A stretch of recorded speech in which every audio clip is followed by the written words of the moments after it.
gonna fight for Iowa. Let every loyal Iowan sing. Hello and welcome to Sports Opinion, the weekly sports talk show on Channel 18. That's PATV, Public Access TV. I'm Dirk Keller. This is Bob Boyd. Hi, Dirk Keller. That's Bud Supel, and as always, Earl Murphy. It's his show, and we're daggone glad to be here on it. That's right. And we got to thank Joe Murphy for getting us on the air, so to speak. We got to thank the guys that work at PATV, too. They're always real great and helpful to pitch in to make sure that things keep rolling. And we have a show every week for you to watch. We wanted to start today's show and talk a little bit about Alex Karras, the former Hawkeye great, died today at age 77. And Hall of Famer. NFL Hall of Famer, College Hall of Famer, former Outland Trophy winner, and also the runner-up for the Heisman Trophy. That's right. Which is just really doggone amazing when you consider a defensive lineman. That's right. For that award. How many Hawkeyes have won the Outland Trophy? Do we know? 3. I'm going to say Alex Karras, and then what's his name? All of a sudden, Calvin Jones, and then didn't we just have one? Right. Gallery. Robert Gallery. Because it's offensive or defensive line person, right? Right. Mm-hmm. Okay. Now, there may be others. I bet Pat White would have an answer if he's watching. Yeah. Those 3 I know. We're going to talk a little bit about Alex Karras, but what I wanted to do first was to read an article that I found from 2008 in Sports Illustrated. And it's kind of timely, kind of interesting, I think, given what we now know today. And it goes like this. And this is written by Richard Hoffer for Sports Illustrated. He wrote, Alex Karras never took instruction that well, and certainly not very often. Parents, teachers, coaches, commissioners, network honchos, they all had their problems putting this guy through his paces. It was just like his mother had told him all those years ago, with a sarcasm that might not have fully registered. Everybody's out of step, but him. So when he finally turned 65 in the year 2000, with a pension check from all, I got to get my glasses out. It's just too much for me to read. I want to read this. I want to do it justice. So when he finally turned 65 in the year 2000, with pension checks from all his career starting to come in, not to mention residuals, rental income, and paydays from his production company, he called it quits. I was tired of people yelling at me, Karras said. People have been yelling at me since I was 13. Karras, who turned 73 this month, July of 2008, acknowledges that his failure to knuckle under was probably rooted in his attention deficit disorder, diagnosed way too late to help his teachers or any other authority figures.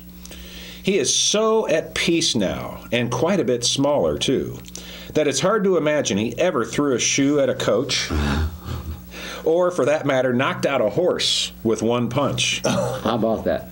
To see him work in the garden of his house in the Hollywood Hills, or to imagine him relaxing on a Mediterranean cruise, or on a train to Jackson Hole, Wyoming, or attending his daughter's graduation at USC, is to forget his capacity for chaos, playful or not.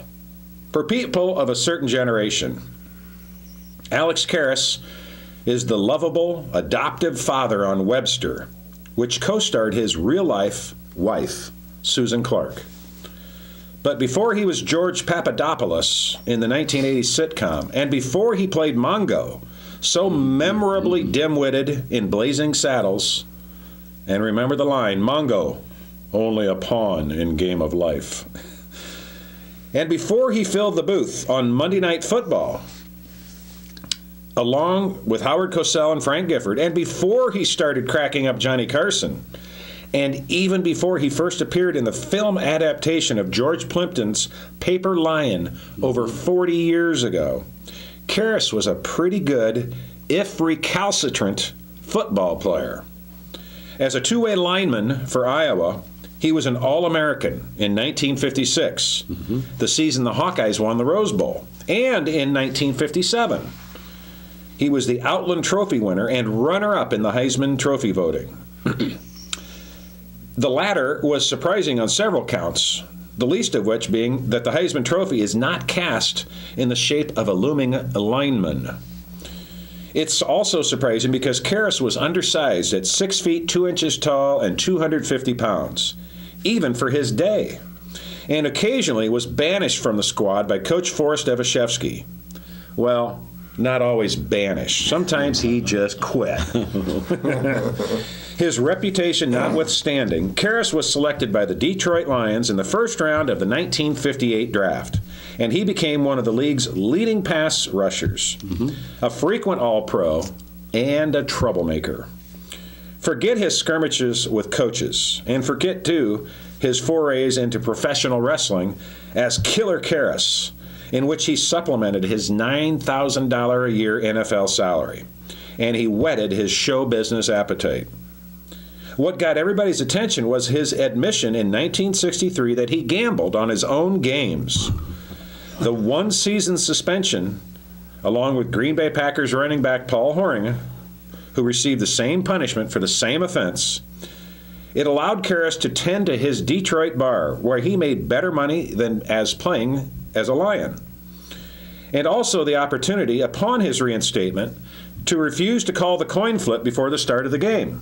He said, "I'm sorry, sir," to the referee, "but I'm not permitted to gamble."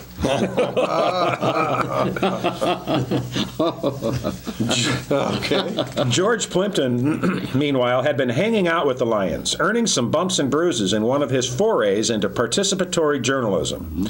And he made the colorful Karras a prominent figure in the resulting book. When filmmakers decided to turn Paper Lion into a movie in 1968, with Alan Alda playing George Plimpton, they opted for some measure of reality by casting several of the Lions as football scenery. Karras was a hit on screen, nailing his scenes in a single take. Still, it wasn't until he retired before the 1971 season due to a knee injury at the age of 35 that he began taking show business seriously. His Monday Night Football appearances, along with a steady diet of talk shows, convinced directors of a certain zany looseness in him. Enough so that he didn't even have to read the part for Mongo in Mel Brooks' Great Western, Blazing Saddles. Karras earnestly asked Mel Brooks, "How do you want me to play him?" And Brooks replied, saying, "How the hell do I know? I'm just a director." There is a lot to like about Mongo, but Karras is particularly satisfied by his part in dispatching that horse with one single punch. "One take," he said proudly. That led to a variety of parts. He was a gay bodyguard in Victor Victoria, which is just really, that's good acting on his part. But no part was as important as his casting as George Zaharias in Babe, the TV movie of golfer Babe Didrikson Zaharias in 1975. Karras was delirious to learn that he would be playing opposite Clark, an actress he had long admired. On the pretense of scouting her golf game before production began, he said, "I didn't want either of us to be embarrassed during shooting." Karras followed her onto the golf course, staying out of sight behind bushes. In his telling, it sounds a bit more like stalking than it does scouting. So she hits a line drive right at me. He was deliberately flushed from his hiding place, which would have been an awkward enough moment for most men. But Karras compounded it by saying, "I love you." Before the actress Clark could properly assess the situation, Karras thoughtfully added, "And I think you have a great body." They are together more than 30 years later. Partners in life, partners in a production company. They both produced the Webster TV show, among many others. And of course, they battled the network all along the way. And they have a child, Katie, who is a physical therapist. While Clark continues to act in regional theater, Karras is content to stay home, literally to smell the roses. He says blows to his head have impaired his memory and no doubt reduced his self-confidence in public. But I can still get home, he says, laughing. He is not so forgetful that he can't look back and regret at least some of the chaos he caused. Recently, out of the blue, he placed a call to his old Iowa coach, Forrest Evashevsky, who was 90 at the time, and he apologized for all the ruckus he inspired. Karras said, I just couldn't take it anymore. I had to call him. Evashevsky was flabbergasted. What did he expect? It's the same old story, Karras says. Everyone's out of step but me. He was a unique character, and I know you guys have some stories about him that I think the viewers would like to hear. And Earl, why don't you start? Well, my story, I bragged a little because I was a partner in with Alex we had an old gold banquet. I was the president then of the I Club, Johnson County I Club, and I got Bob Cummings to get Alex Karras. We printed 600 tickets. That's all. Anybody got a ticket could go. We had them sold in 2 days. Wow. And anyhow, Keep talking. I got up and at the banquet, and I said I was going to introduce Alex Karras. I said, many of you people sitting out there wonder what we had to pay Alex Karras. Well, I said, Alex, I'll forgive the debt at Bremers if you forget the debt you speaking. And he said, well, you son of a bitch. And the party was on. And the place just roared. I'll bet. Where was it held? At the Highlander. At the Highlander. I'll be darned. And what year was this? either 74 or 75, okay. Right through there. Yeah. 75, Joe Murphy says. And his first line was the killer. He said, I came all that way for goddamn, smaller than a chicken. Oh, what's that? Cornish hen. Cornish hen. Yeah. He said, that's the smallest chicken I ever and it was just hilarious. And Father Welsh was the priest at that at that affair, and he said grace, and when I said what I said, and everybody just laughed. Father Welsh threw a handkerchief up in the air, like the party's on. Yep. And we just had a ball. Alex was just great, you know. And his true stuff. I can remember when he lived it'd be on Burrington Street and Burrington and Lynn, on the corner house. I'm trying to think of the guy's name. He's dead, but I can't think of it. Burlington and Lynn. Yeah. Yes. So that'd be right about where the Bob. the old phone company is. Yeah. The old Northwest. But Alex was he was right. Yeah, Burlington and Lynn. That's Lynn. Right there. Yeah. Did you ever go over to his house? No, I didn't. Did he spend much time in Bremer's clothing store with you? Every once in a while, sure. Yeah. And Bob Cummings was with him, and they were teammates. Oh, Yeah, sure. Which a lot of people watching the program probably don't know that. Yeah. Mm-hmm. Yeah. Yeah. And I would say that he was a good friend of mine. So I've read that he was actually very quiet. Mm-hmm. Wasn't necessarily loud, boisterous kind of guy. That article made me stop and think. I didn't know he had that disease. What was it? He had dementia. Dementia. Yeah. And he has joined, I guess you could call it, I'm probably wrong when I say this, but a class action lawsuit against the NFL. That's what it is. Is it class action? And so a number of former NFL players with head injuries are claiming that the NFL didn't know and didn't provide proper care back in the day, and apparently the last 3-4 years of his life have been pretty rough because of the dementia, and now the kidney failure that killed him today. and this is October 10th, 2012. It's really the end of an era. We've long admired Alex Karras, not only for what he did here at Iowa, but for, if you will, the glory that he attained after playing here in the NFL. Do you remember him on Monday Night Football? I don't remember. Yeah, vaguely. I don't remember that at all. I do. I don't either. I think he was on there one year, and I think he was a little too blunt and a little too direct. And it was in the early years of Monday Night Football. So before Dandy Don Meredith? No, I think Dandy Don. You had Gifford on there. And You know what? It was before Dandy Don. Sure he was. It might have been the first year of. It might have been. Let's see here. What year did he retire from the NFL? 71. He retired in 71, and Monday Night Football didn't start until right about then. Yeah. I think that's when he retired. Yeah, he might have been the first one Yeah. in the booth. With those two. That makes sense. Because then he went into his acting career. I remember Shortly him after that. I mean, And supposedly he was it's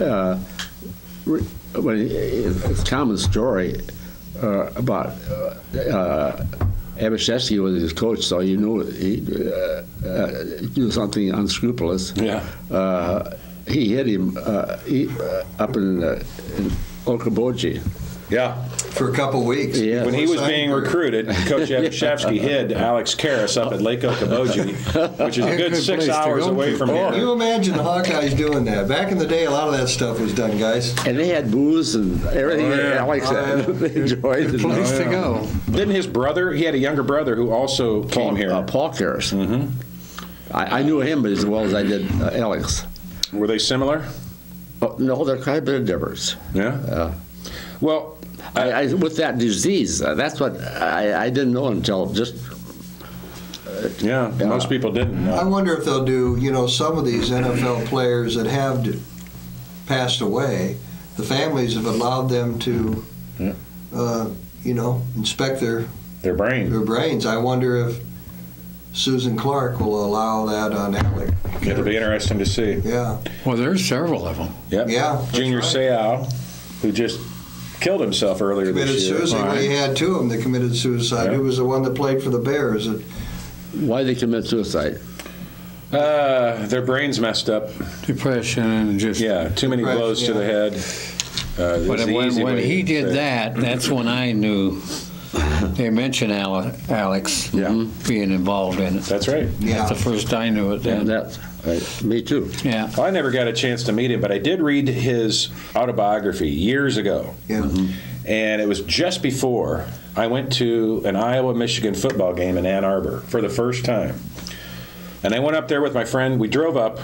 Jeff Hendrickson, who used to own the Athlete's Foot. Right. Sure, I know. Jeff and I went on a lot of road trips together to see the Hawkeyes in I know football and his mom. basketball. Yes. Dad. Yeah. Yep, I knew his mom and dad well. His mom's still around town. Yeah, I know that. They used to sit next to us in Carver. His mom Really? and dad. Yeah, sure. Yeah. Yeah. Well, Jeff and I went up there for a game, and it was the first time we'd been to Ann Arbor. And we got in Friday night before the game, and as soon as we pulled in the parking lot of the hotel, we started getting harassed by Michigan fans. And we thought, well, this is what it's like for Hawkeye fans on the road. We'll live with it.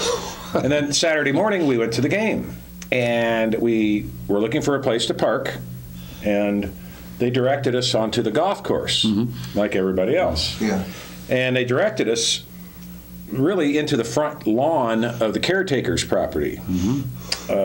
So we parked there, and as soon as we got out of the car, these guys came off the front stoop and started really giving us the business, really, swearing at us and telling us, go back to Iowa. And I'd heard about enough of it, and I said, guys, have you ever been to a game at Iowa City? We don't treat the opponent's fans like that when you come to town. And out of the front door comes this great, big, burly guy, bald-headed. He says, bullshit. And I've been to Iowa City. I know Iowa City. I've been treated terrible there. I hate Iowa City. I hate the Hawkeyes. Get the hell out of here. And I said, I'll bet you've never been to Iowa City. And he says, bullshit. Yeah. I know. what And you he mean. told me, I lived on blah, blah Summit Street. Right. I said, okay, you've been to Iowa City. I said, what's your name? Bob Flora. Right, I knew right away. yeah. I knew right away. And as soon as he said that name, I said, I know who you are. And I just read about you in Alex Karras' autobiography. Pack of lies. Pack of damn lies. He's an effing liar. He just went off on Alex Karras, and we said, okay, we'll see you guys. I went to the game. Mm-hmm. That was the game where the Hawkeyes had, this is back in the 80s, I believe, and the Hawkeyes had the lead and had the ball with just a couple minutes left. I was there. And I forget who the ball carrier was who fumbled. Was it Nate Creer? No. Was it Bell? No, I don't think it was. 1985, was it? It was a big... It wasn't 85 because that was the year they played here. Number 1 versus number 2. But it might have been the year after that. 86? Might have been. Did Timmy Dwight score a touchdown? He wasn't on the team. Okay. No. They kicked a field goal, right, and beat us 9-7. They beat us. Right, it was the year before. Last second field goal. And But it was 9-7. That was. We had a back. We had the ball. Going down the far sideline from the press box, along the Iowa sideline. 25, 30 yards. Wide open, and then the ball just flew out of his hands, untouched. It wasn't Nate Creer?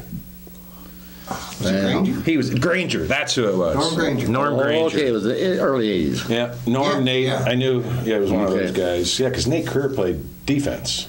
Yeah. Yeah. So we got, game's over. We lose. Heartbreak. We walk back to the car. They're on the caretaker's, property, and there was Bob Flora just waiting for us. Couldn't wait for us to come back. And we hadn't said anything smart or mean to him. I mean, Jeff's not that way. I am, but I was behaving. And there he was.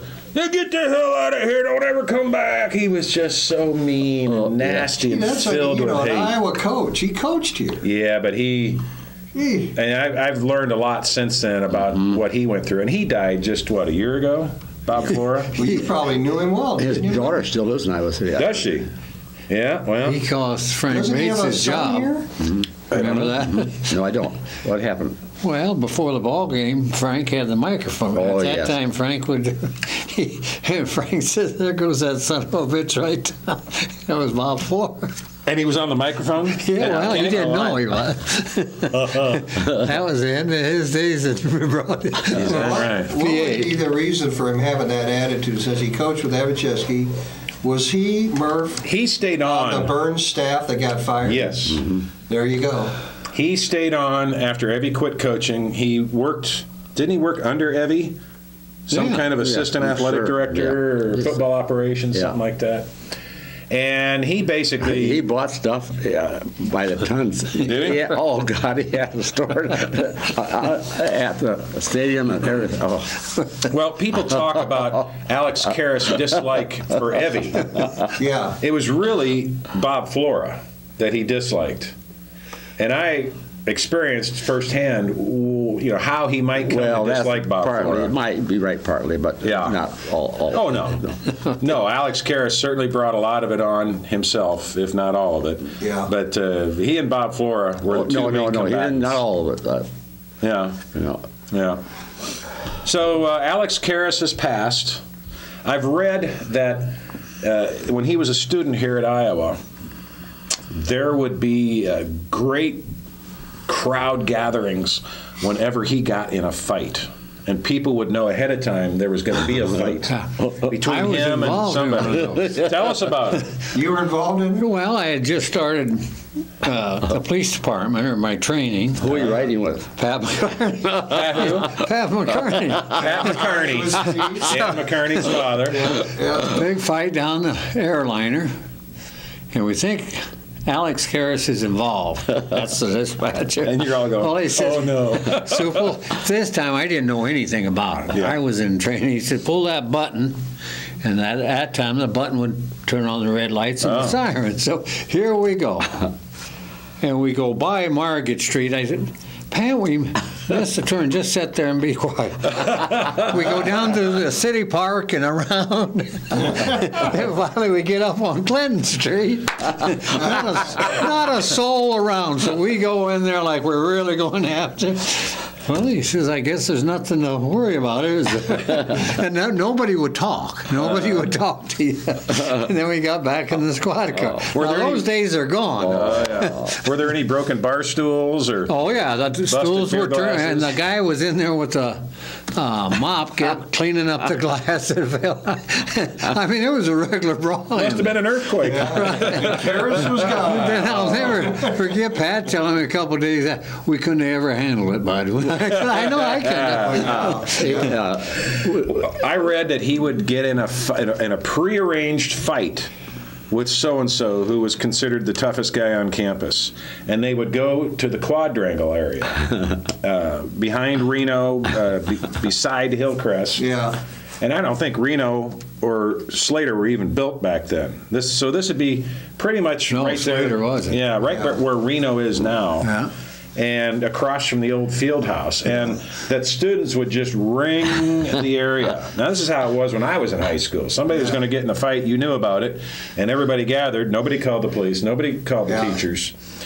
And I guess he would have these fights and never lose, of course. I believe that. Yeah.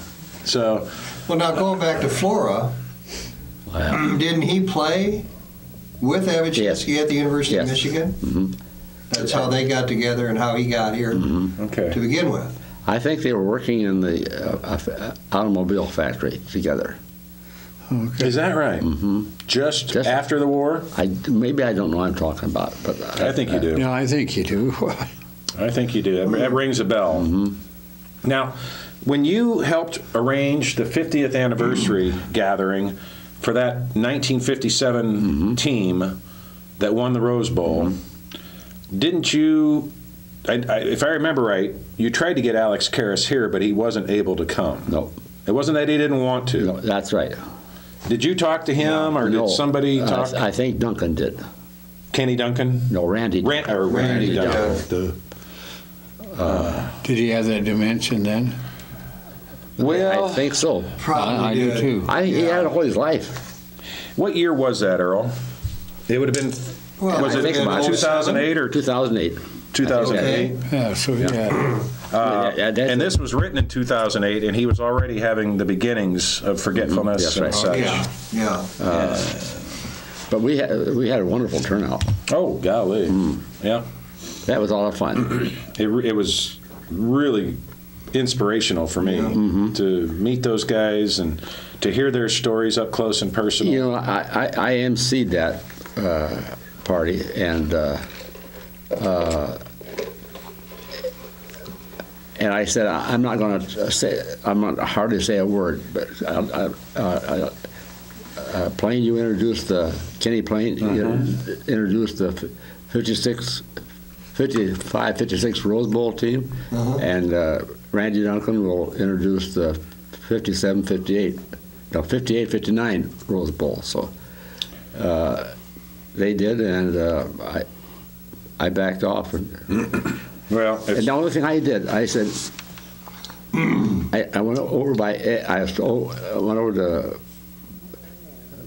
Evie and Bump Elliott were sitting about 2 or 3 people from each other, and he said, Murph, why don't you give Evie the microphone and have him finish the meeting?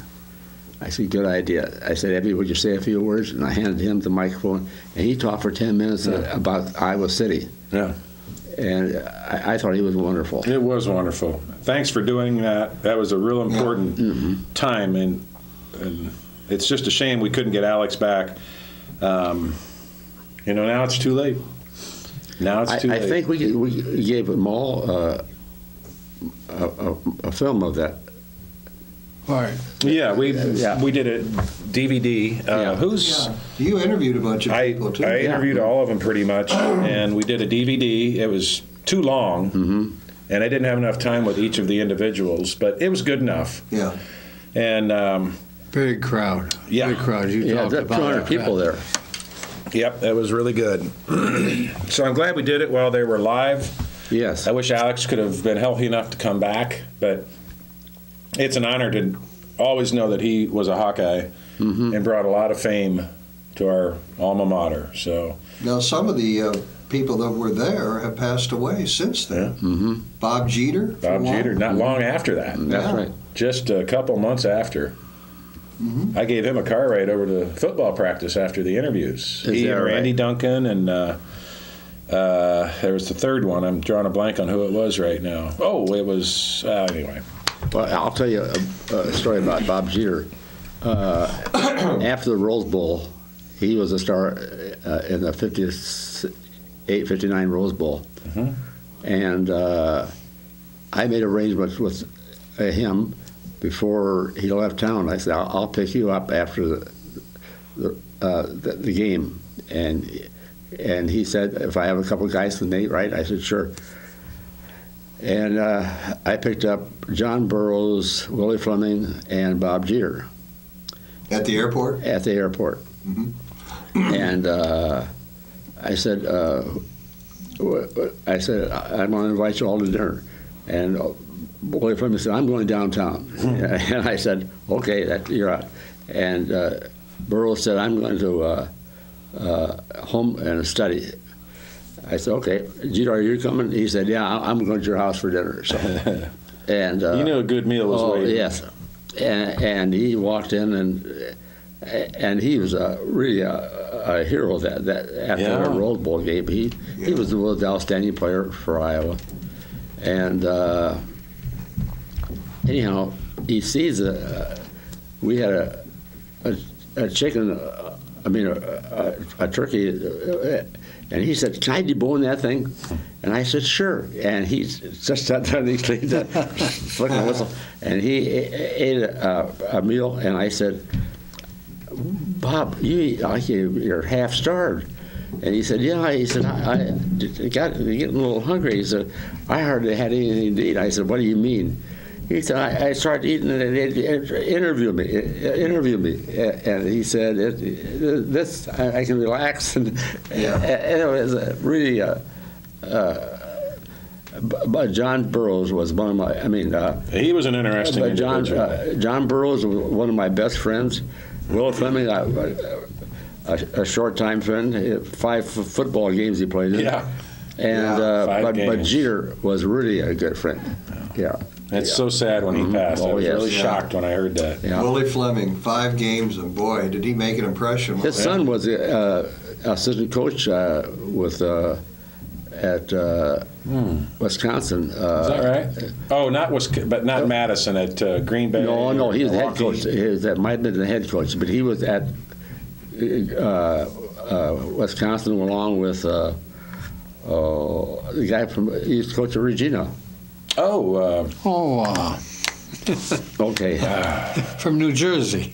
Bernie Wyatt. No. They had basketball coach. Oh, Gary Close. Very close. Oh, okay. He was there when Close and head coach was, what's his name? At Madison? Yeah.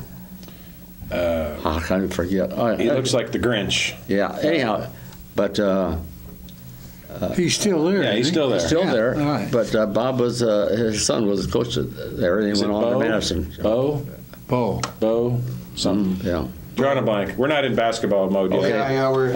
Well, we want to say I don't care if I ever meet him. Bo Ryan. Yeah, Bo Ryan. The head coach, and Gary Close has been with him since he got there, right? Pretty much. Every recruit we go after, he tries to go after. That's right. We got one from him. Well, his next door neighbor is Kretzmar. Oh, really? Boy. Kretz's son? Yeah. No kidding. Yeah, his next door neighbor. I'll be darned. Yeah, and he really likes him. He says he's a good guy. So, well, rest in peace, Alex Karras. Yes. Bless his memory. Bless his loving soul. It's too bad. He made an impression. He gave us something to talk about. All over the nation. Yeah. Just those movies not alone. Just us. Those movies, when that Paper Lion or whatever that one was, you couldn't get near a theater when that first came out. That was a great movie, great book, too. Yeah. He had a pretty interesting career. Yes, he did. Yeah. Not bad for a guy who never graduated. Yeah. We were. Good class. He was lucky to be at Iowa. What did he say? Came from Gary, Indiana. Oh, that's right. Yeah. And he had a brother went to Indiana. Oh. He loved that old Karras had a favorite statement about his time at Iowa. He said, "I was there for 2 administrations, the Truman and the Eisenhower administrations." Yeah, he had his timing was always good. Yeah. He had that certain something that made it. You know who would really be a big help on the particulars would be Bump Elliott. Oh, I bet so. Oh, he knew he knew Alex Karras. I'd love to hear what Bump had to say I about got him. some stories. Yeah. I don't think he'd tell him. I was going to say, not on camera. Maybe if we ask him nice, he'll tell us in person. He might tell Murph over dinner sometime. Yeah. Well, I suppose we ought to talk about Michigan State. The Hawkeye football team had a bye week last week.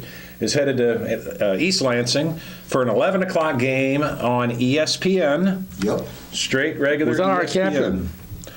Well, our captain will be there. I thought before we talk about that, though, we ought to. You know what I'd like when it comes to Michigan State. What I think about now is the fainting Spartans. Yes. If you remember last year, here in Iowa City, their times. defensive lineman, I want to say his name was Lowry, but I might not have that right. No, that's not. Crowley. No. No. He fainted. Worthy. Jamal, whatever his name is. Great, big, tough, strong defensive lineman. He's laughing. He's He passed out. Falls down and faints. How many times 3 to times, slow the I think. Hawkeye no-huddle offense? Mm-hmm. And it wasn't the first time they'd done that last year. But it was effective. We lost the game. By the way, they did the same thing to Indiana last Saturday with the quick motion or the hurry up offense. Indiana was driving, and that happened a couple times where Michigan State pulled the same deal. Yep. I thought they were going to stop that. They haven't. We There heard was a Gary. big meeting on that. Well, on Monday, Bob and Earl and I were at the Monday morning quarterback luncheon where Gary Barta, the University of Iowa athletic director, spoke. And he was asked directly about this very issue. Why hasn't it been addressed? And he said it's going to be, but it hasn't been yet. And he thinks what he thinks would be fair is if a player is down and can't get up and time has to be called, then that player shouldn't be able to play the rest of the series. I agree. I do too.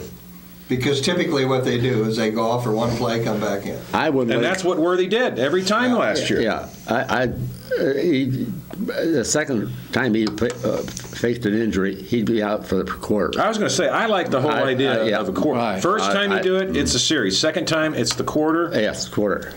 Third time you're out for Done. good. He did it 4 times last year. I thought 3. Okay. It was 4 times. And he did it before the Iowa game, too. They knew coming in what he was doing. And he isn't the only one. Well, if this you're an is- Iowa coach, then what you need to do prior to us playing Michigan State is you need to go up and talk to the head referee about what has happened in the past, and this is something you need to look at. And it happened last week, like you said, at Indiana. I'm sure that's been They done. know about it, but it's, like Gary said at lunch, how do you determine if you're a referee how That's right. badly someone's hurt or not?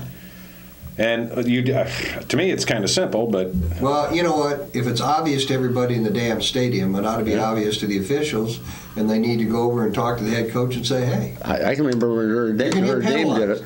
twice. Dirty Dirty Iowa using this Tied Iowa. trickery. Tied Iowa. Thank you. See, in high school, you go out. If you're hurt, if you're laying on that field and And hurt, time has to be called. yeah, and then you go out of the game. You cannot play until the next series are down. You can't even come in if it's second or if it's first. You can't come in second or third. You're out until the next series are down. Right. Next series of downs or next time your team. Or next first down. Next first That's down. what he's saying. Yeah. Next first down. Yeah. So I say the whole freaking series. Sorry. well, but Sorry, even Louise. that has really, even that has, I get a little worked up on this. but even that has helped a lot Yep. because that player normally players don't want to come out Right. if they're playing good. Well, now, What did they changed the rules after that Iowa Notre Dame game? I don't know. I swear I did. Before my time. Well, that was back in what? The 50s. 50s? Yeah, Leahy was coaching. But back then, didn't you, if you got injured, didn't you have to sit out the rest of the quarter? I don't know. This was the era of the two-way starters. That's right. Correct? Mhm. Yes. And if I remember, when those 50-year anniversary guys came back, we talked about the rules and how you could only come in and out once per quarter. And it had to be either injury, but when you went out, you couldn't go back until the next quarter, no matter what the situation, injury or... Okay. I remember either Randy Duncan or Bob Jeter, John Burroughs, somebody telling me that. Okay. Because that was something I didn't know. And I had to do a little homework before meeting with those guys. And that was a significant thing. I remember our friend who just died with Cornell and Co., Baron Bremner. Baron Bremner told us a little bit too. Yeah, Baron died this summer. Yeah. Yeah. I looked for him up, Cornell. God bless him. He's a sweetheart. He was a good guy. Very interesting person. Yeah. The Maw-Maws. Yeah, he talked about the Mau-Maus. See, Yeah. the Mau-Maus, or the bench in Big Ten football, didn't get to play much because you didn't have all these substitutions. Basically a practice squad. Yeah. Yeah. And so to get in the game was a big deal. And to get in the game meant you were there the rest of the quarter, unless somebody else took your place. Yeah. Now, I don't even know if they could do that unless it was injury. They was real strict. You didn't have teams running players in and out every play, depending on the down, the yardage, the opponent, whatever. And what's happening now in college football, it's not just Michigan State. Now Michigan has been accused of doing the same thing last week and the week before. When the defense is facing a hurry-up offense with no huddle, you've got a lot of big, heavy linemen that are huffing and puffing and having a hard time not just getting up and set for the next play, but running off the field and getting on the field because they can't keep the pace up. Well, especially in September on a hot day. Well, Western Michigan, and then I watched them against Northern Illinois, would lay on the guy. Right. It would not let our guy get up. Central Michigan. Or Central Michigan. That's what and they that were doing. 115 yards we got because the guy couldn't get his breath and he whacked him. Well, the Whacked 15 him. yards put him in position. I know, but That they won the need a game for control him. there. But Then see- I watched Illinois and they did this. Yeah. Northern Illinois, they did the very same thing. Yep. And that's what's They're taught happening to in play football. that. They're realizing That's here's right. a way to Slow it stop up. the offense, to slow the game down, is to either lay on the opponent or fake injury. There's nothing they can do about it, the refs, Yeah, and it until the works. rules change. And it worked. It helped beat Iowa last year when Michigan State was here. It helped Michigan win their game either last week or the week before. And, of course, the denials from the Michigan and Michigan State camp is just as strong as you can imagine. We don't do that. And those are, believe it or not, those are real injuries. I think what we need to do is just march down the field and lay on them in the end zone. Well, what the That's heck? we need to do. What the heck? Saturday. Why not? Score some points. We need to score some. This is you know what? This Michigan State, now, since Mark D'Antonio became their head coach, the two programs, Iowa and Michigan State, seem to be very similar. You know, they feature power running backs. They feature quarterbacks who are more pro style than not. Just very similar makeup and defensive containment and things like that. And for the most part, all those games have been pretty close. Yes. Yes. Same style of ball. This is going to be an interesting game. It's not a gimme. 3 years ago, over there, you guys remember? Yes, I do. Is that the Marvin McNutt game? Yes, it was. Has that been 3 years? overtimes. 2009. Yeah. Oh, the overtime game. Yeah. Not the Marvin Not McNutt one game. overtime, but it went Oh, no, I was. That's Huh? right. 3 overtimes. 3 overtimes. That was nerve-wracking. It kept going back and forth. You were there. Oh, yeah. And then Michigan State, in the second overtime, got the kickoff and they went all the way. So then you just sat there. Yep.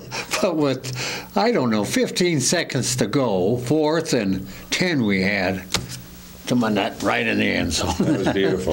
Wait, that? I think that was the overtime. Yeah, Not you're the overtime. combining two different games. I think. Yeah, I was McNutt for was the not 09 overtime. game. No, that was not overtime. The year we went to the Orange Bowl and won it. No, it wasn't the Orange Bowl. Right. No, the year I was there was 09. It was a night game.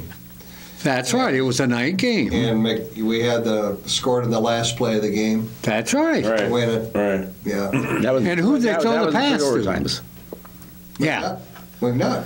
Yeah, that's what I thought. No, it was not 3 overtimes. McNutt game was not an overtime. That's game. right. That was regulation. That was the last play. Yeah. Regulation. The overtime game was when they had that hook and they were behind big on Iowa, and they had that old hook and ladder play. That was that was the. Was that McNutt game? Yeah, that's that McNutt game. Well, you know, this just proves They took the lead. It's tough getting old, the hook and boys and ladder girls. play, yeah. But I know I'm old, and I still got You it. have a better memory than I do. who was a good running back for Michigan State?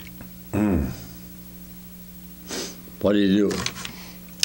Not Lorenzo White. No. No, After that. him. Yeah, after just tore up the field. Yeah. And he had so many yards when we went in that game, and we held him down to, the year before we got beat because somebody.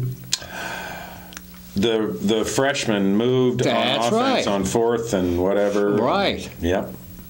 That's right. That Sean I mean, Green. we've had some really hard battles with him Yeah. in the Yeah, last they're 4 or always good 5 years. games, Yeah. Close game. And I think This Saturday be the same way. I I'm sure. agree. Yeah. I agree. I think, this team, Michigan Well, State, Indiana should have won Saturday. They were the better team Saturday. And Yeah. here's one of the traits For one Michigan half. State. Well, even more than that. They were the better team for 3 quarters. probably were. Yeah. Michigan State has fallen behind in nearly every game they've played this year. They've started from behind and in most games trailed at halftime. So, it's I think. Including the Eastern Michigan. Yeah, exactly. So- Exactly. One of those directional Michigan. You know, you don't have statistics with you, but defensively, Iowa ranks third in the Big Ten in both offense and defensive statistics. Oh, yeah? I didn't know that. I didn't either, but you know what I'm waiting for? We haven't seen it yet.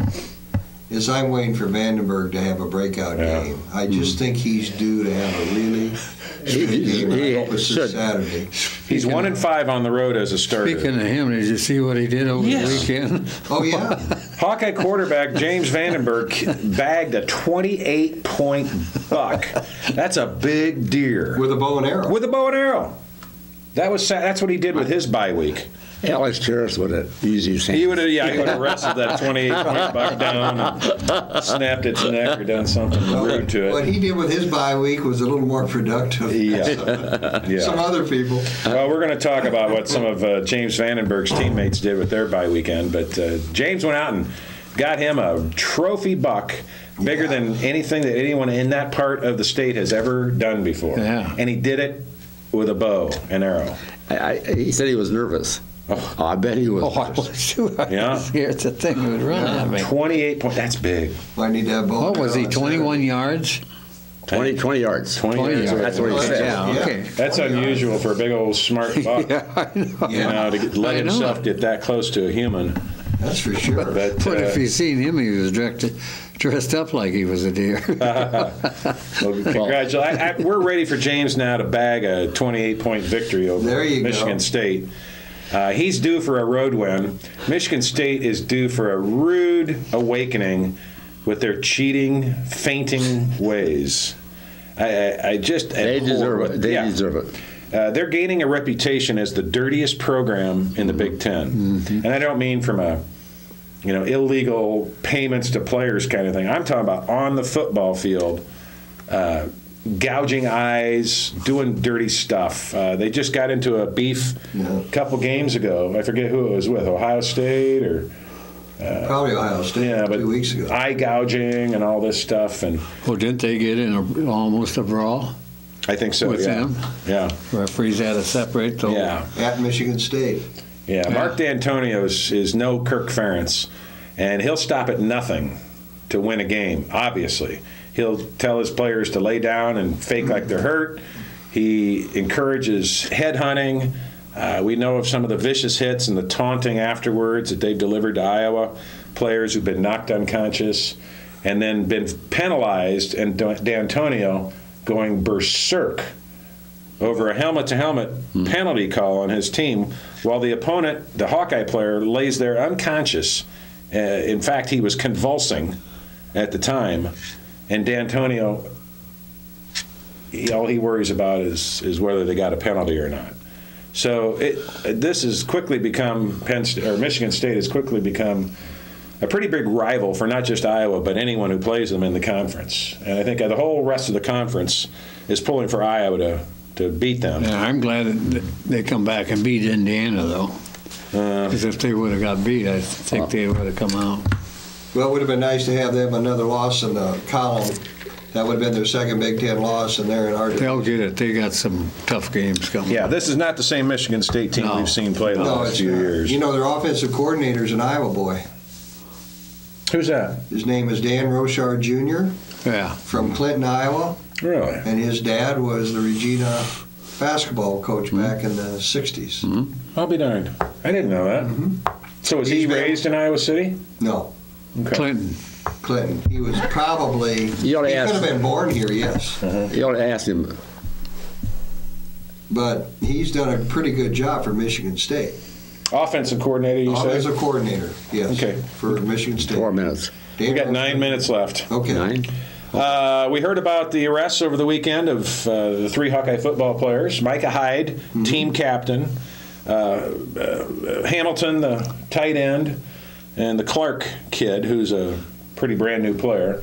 Each separate incidents, none of them serious, none of them higher than a misdemeanor. And now we've learned that all of them are cleared to play. What do you guys think? Okay. Yeah, I think it was a good decision. Well, I will say this. I was surprised. I thought they'd probably all get a one-game suspension, but I think what Kirk said is, he evaluates their contribution to the program and what kind of student and student athlete they've been since they've been here. And apparently these guys have kind of, towed the line and done their jobs properly. And well, there's more. You got to leave that kind of decision up more than you know on the Hyde story. Yep. And you're going to be reading about it. Yep. I'm told he never did run from the police. No. Yeah. No running. No running. And then he pled guilty to the intoxication. Right. But he's not going to, or the other way around. The other way around. Yeah. There's going to be more to that story. I heard there's a reason Ferentz on the radio on the way in, and he said, "This ain't the normal arrest downtown." Yeah. There's more to it. That's right. Or they would have got that suspension. Well, that's just it.